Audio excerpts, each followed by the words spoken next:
10 ఏళ్ల పాటు బీఆర్ఎస్ ప్రభుత్వంపై తాను పోరాడానని, కానీ కాంగ్రెస్లో తన సీనియారిటీకి తగిన గౌరవం లభించడం లేదని మాజీ మంత్రి జీవన్ రెడ్డి అన్నారు.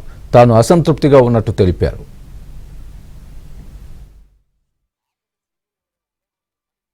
ఇవాళ మొత్తం తెలంగాణ రాష్ట్రంలో ఆయన సీనియర్ మోస్ట్. తెలంగాణ రాష్ట్రంలో వచ్చి నాకంటే సీనియర్ ఎవరైనా ఉన్నారు అని చెప్పండి వి హనుమంతరావు గారు ఒకరు ఉండొచ్చు. నాకంటే సీనియర్ ఎవరైనా ఉన్నారు అని చెప్పండి కేవలం వి హనుమంతరావు గారు ఒకరు ఉండొచ్చు అనుకుంటూ వారు ఒకరు ఉండొచ్చు కాదు ఉన్నారు వి హనుమంతరావు. ఇవాళ జానారెడ్డి ఈజ్ ఆల్సో జానారెడ్డి గారు కూడా పార్టీ పరంగా నాకంటే 4 సంవత్సరాలు తదుపరి కాంగ్రెస్ అంశాల పట్ల భిన్నాభిప్రాయాలు కలిగి ఉండొచ్చు. భిన్నాభిప్రాయాలు ఏర్పడ్డంత మాత్రాన ఏదైతుందో మీరు పార్టీ విడతారు, నాతో గురించి మీరు మాట్లాడటానికి మీకు ఎట్లా వస్తుంది?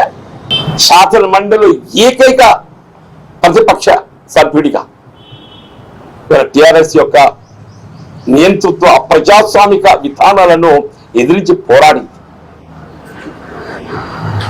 మీరు ఎట్లా దాన్ని ఊహిస్తుండే? అసంతృప్తితో ఉన్నా అని చెప్పాను.